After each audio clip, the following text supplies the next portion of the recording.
నేను అంటా ఉన్నాను బండి సంజయ్ గారికి, ఇవాళ మీరు పార్లమెంట్ సమావేశాల్లో ఎన్నిసార్లు మీరు తెలంగాణ నుంచి కేంద్ర మంత్రిగా అయ్యారు, ఎంపీగా ఉన్నారు, ఎన్నిసార్లు తెలంగాణ సమస్యల్ని ప్రస్తావించారు, ఎన్నిసార్లు తెలంగాణ సమస్యల్ని కేంద్రం దృష్టికి తీసుకెళ్లారు? ఏ ఒక్కరోజు కూడా మీరు తెలంగాణ సమస్యలు కానీ, తెలంగాణ ప్రజల సమస్యలు కానీ, తెలంగాణ అభివృద్ధి పట్ల కానీ ఏ ఒక్కరోజు కూడా మీరు పార్లమెంట్లో అసలు పార్లమెంటుకు పోతే కదా, ఏ ఒక్కరోజు మీరు పార్లమెంట్లో మీ అటెండెన్స్ జీరో.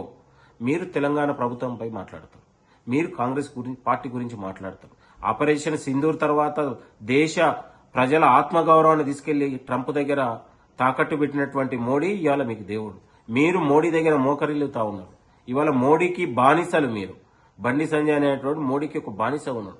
ఏ ఒక్కరోజు తెలంగాణ సమస్యల గురించి అసలు తెలంగాణ రాష్ట్రాన్నే వ్యతిరేకించినటువంటి బీజేపీ పార్టీ ఇవాళ నీతులు మాట్లాడే ప్రయత్నం జరుగుతా ఉంది. నేను అంటా ఉన్నాను, బండి సంజయ్ గారు, మీకు నిజంగా చిత్తశుద్ధి ఉంటే 11 ఏళ్ల నుంచి బీఆర్ఎస్ బీజేపీ దోస్తానం తెలంగాణలో తెలీదా?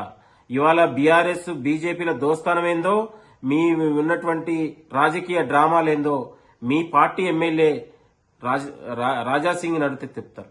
రాజాసింగ్ గారే బహిరంగంగా మాట్లాడారు. మీకు నిజంగా దమ్ముంటే రాజాసింగ్ చేసిన వ్యాఖ్యల పైన వివరణ కోరే దమ్ము మీకు లేదు.